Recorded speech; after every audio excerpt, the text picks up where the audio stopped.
Welcome to This Day Live, the Sunday talk show where we discuss all things political, local, and international in a fair and balanced manner. I am Reuben, Abati.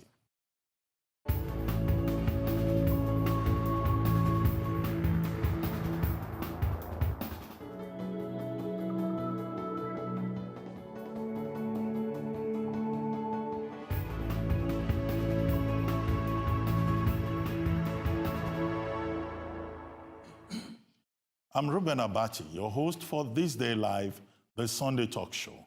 I'd like to welcome our special guest for today. We have today Olawale Olaleye, Deputy Editor at This Day on Sunday and a noted political journalist. Yemi Adamolekun, the Executive Director of Enough is Enough, which is a non-partisan advocacy group that works to promote proper governance and public accountability. And last, but certainly not the least, we have Bola Akinterinwa, former Director General of Nigerian Institute of International Affairs. Welcome to all of you, and thank you for joining us today. We have a lot to talk about, so let's get started with a look at the issues of the week. Wale, you usually provide a lead in this regard. Yes, good evening. Good evening, everyone. Good evening. The week just ended wasn't any different from previous weeks, really, in terms of news developments. But we had a few items that stood out in the week. President Buhari met with Igbo leaders in the week, and that was something like what we had expected in view of some of the agitations that were undoing his administration. Of course, something that happened towards the end of the week was the statement by the president of the World Bank that the president specifically asked him to focus more on the North. Of course, this had generated controversy, but I think it will be one interesting thing to look at in this discussion panel. Former party chairman, APC, Chibisi Akonde in the week said the presidential race for 2019 was open to all. And of course, the party chairman said today that he was just airing his own personal view.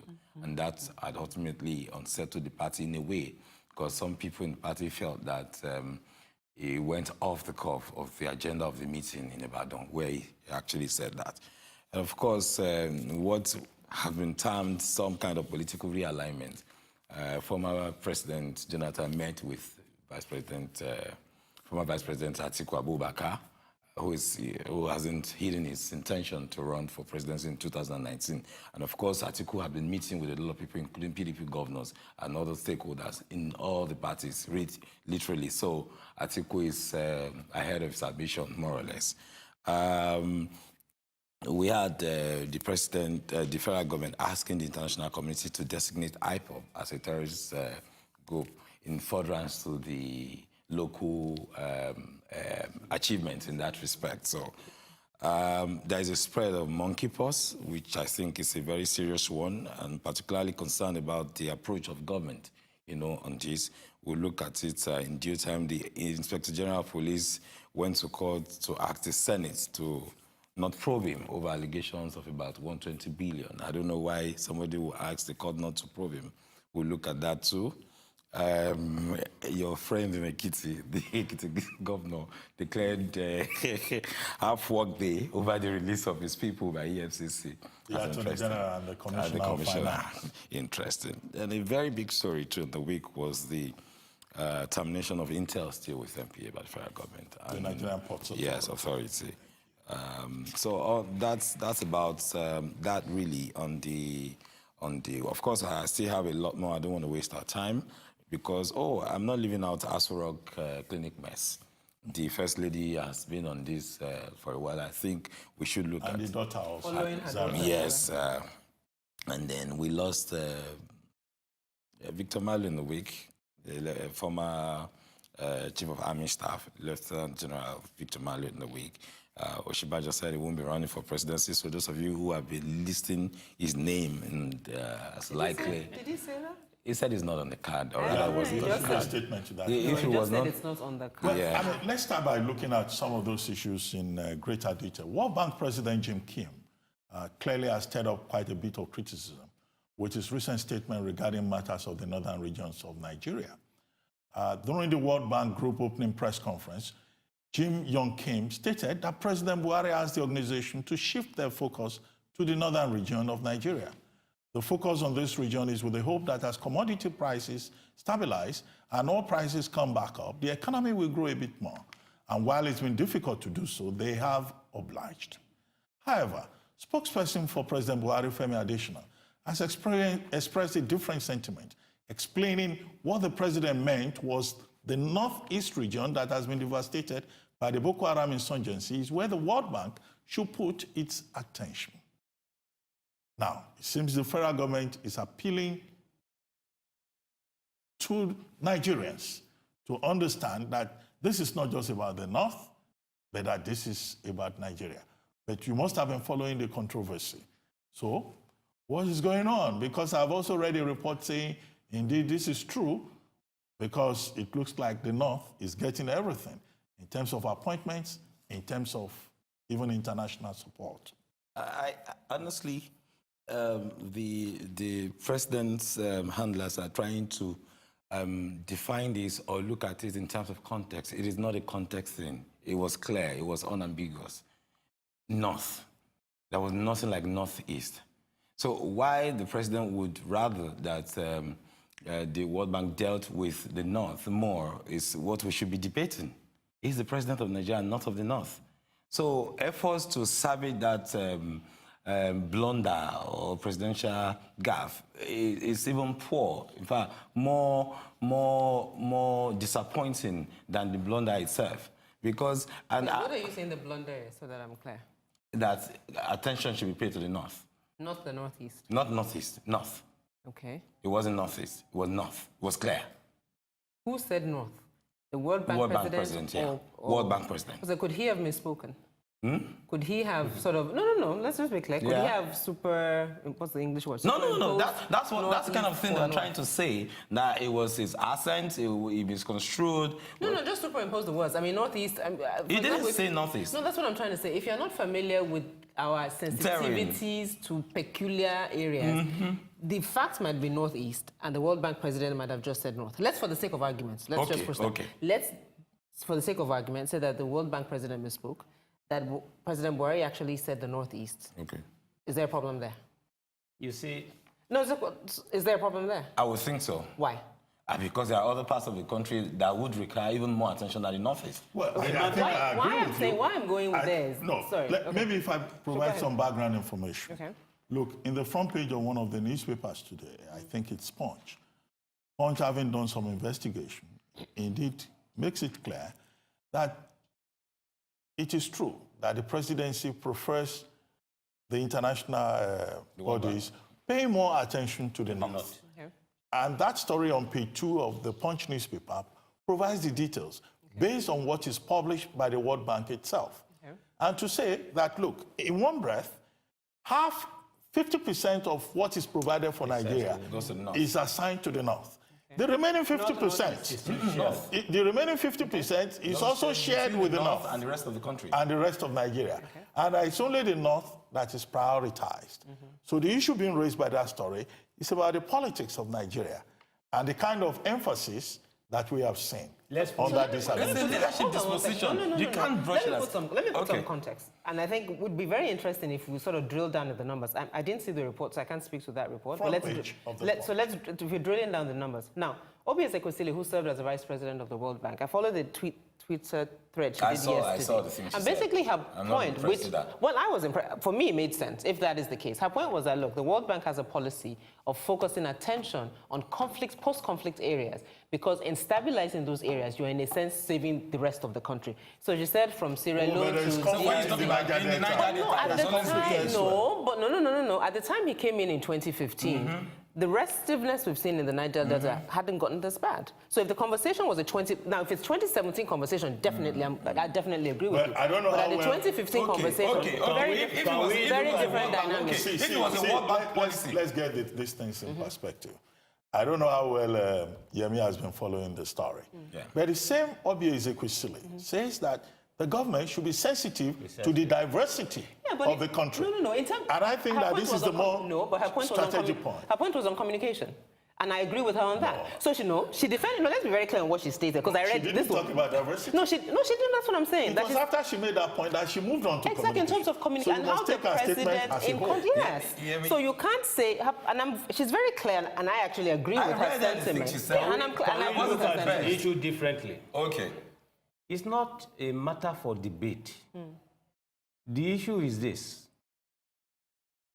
The World Bank president, consciously or otherwise, stated that they've been advised to focus attention on the North.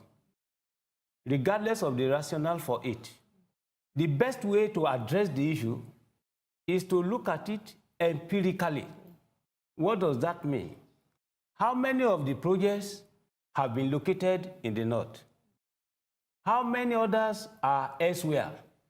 When you now take a look at it, you will discover that more than 50%, as we have rightly pointed out, you refer to the Punch Story. Yes, story, which I went through. Now, 100% is a whole number.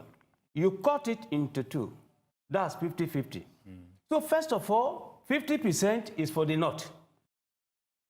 Now, the totality of the component states of Nigeria, inclusive of the northern states too, are to share the other 50%. So you now have the projects already located more, in the North. So now looking at the rationalization being given, we are not concerned about that. The situational reality on the ground is such that as of today, all these World Bank projects, all right, have been located favorably to one section of the country. What part of the North, though? I think we need to be fair, Yes. rather than broadly saying the North. If you now drill down on the numbers in the North and find out that of your 50%, 95% of them are in the Northeast, then what does that mean? As far as I know, Niger Delta is not in the North. It doesn't make part of And that. it's in their need of I'm attention. coming, yes, I'm making the point. You see, the issue is this. If we want to go deeply, analytically, right, in understanding why that statement was made at this particular time, you will discover that the World Bank president himself cannot come into the open to claim ignorance of Nigerian politics. Yeah. It is simply because the World Bank is not being compelled one way or the other, and in self-defense, the World Bank president came into the open and make it clear that, look, we were advised to focus attention on the North. But there's a clear reason. Anyway, Prof, if I may intervene. Okay. I think that beyond the details, because I can see that we have different interpretations. Certainly. And maybe after this program, there will still be more revelations. But I find the report by the Punch newspaper quite instructive in terms of the developments. But I think that the issues that Nigerians are concerned about is really about equity. Fairness. It's about fairness. It's about diversity, which was the strongest point made by Obi Ezekwesili. Okay? And there is an apprehension across Nigeria that there is a creeping northernization, which is an old phrase in Nigerian politics. And I don't think that the government at the federal level should just dismiss those concerns. Because Nigerians all want to have a sense of belonging, and they do not want to have the feeling that one part of the country is being favored on ethnic grounds. That's a theoretical point. Will you admit a footnote to your point? Certainly. The footnote is this. You see, one major source of problem in the country is the concept of northern region and southern region. You know, some people say, why do you talk about northern region and then you now talk about southwest, southeast? All right. Some very knowledgeable people in the west, southwest, say, look, they are not southwesterners. that they are Yorubas. They don't accept the concept of Southwest. Why Southwest, Southeast? And then you now talk about... Not as a block. Yes, not as a block. So they are now saying, look... But the commonalities are around those areas. For example, language binds those in the Southwest, Southeast, and in the North. Why is that complicated? If we make it very simple, why is that complicated? Yemi, the beauty of our discussion is simply that, look, we are all analysts. We are not political stakeholders. We are not for or against. But But the reality, but the for issue those who now... are watching who might not understand, I'm asking, why is that a bad thing? For those who might be watching who don't know Nigerian politics or dynamics, those who are in the Southwest have a commonality in, if you say broadly, culture, language and culture. Yeah, Yoruba those in the South, yeah, which is right. say they are a nation. Yeah, Southeast can claim that to a degree. Yes. And then the North can claim that to a degree. So, why is that a bad thing? The issue is that, look, you cannot talk about the North as a block. North is, it's not homogeneous. That is the other All right? two regions. But now it is presented, impression is given that it is a block. And that way creates problem for the other regions. So this is a major rationale behind the politics. Well, I think we should again stress what most Nigerians have been saying. Which is true. Beyond the details. Yes. Half of the people commenting on this don't know or understand the details. Yes. Yep. But what they are saying is that any government at the center should be a government of all Nigerians. Yes. It should not be the government of a section or of a group who will see it as an opportunity to project themselves to the disadvantage of other Nigerians. And this is the same issue we've been dealing with since the Willings Commission of 1958-59. Now, we'll move on. The termination of the multi-billion-dollar contract between the Nigerian Ports Authority and Inters Nigeria Limited is causing ripples again in the industry, with serious repercussions in the financial services sector. Many banks are believed to have extended huge dollar facilities to Intels, who have dominated the maritime sector for several years. Conveying the decision of the federal government to the Nigerian Ports Authority, the Attorney General of the Federation, Malam Abubakar Malami, SAN, says Intels has received revenue on behalf of the Nigerian Ports Authority for 17 years, and this violates the Nigerian Constitution, which requires all revenues of the federal government to be paid into a consolidated revenue account. The Buhari administration has insisted that all government revenues must now be domiciled in the Treasury single account in the central bank. But Intels, it is alleged, has refused to comply, claiming their contract with the NPA precludes that from happening. That contract has now been voided as unconstitutional by the Attorney General of the Federation. Now, this story has been out there for about a week, and Intels has also responded, as I have said. What exactly is happening, and what do you think is likely to happen? Wale? I think there are two sides or two angles to look at it, the political and then administration. The political side is because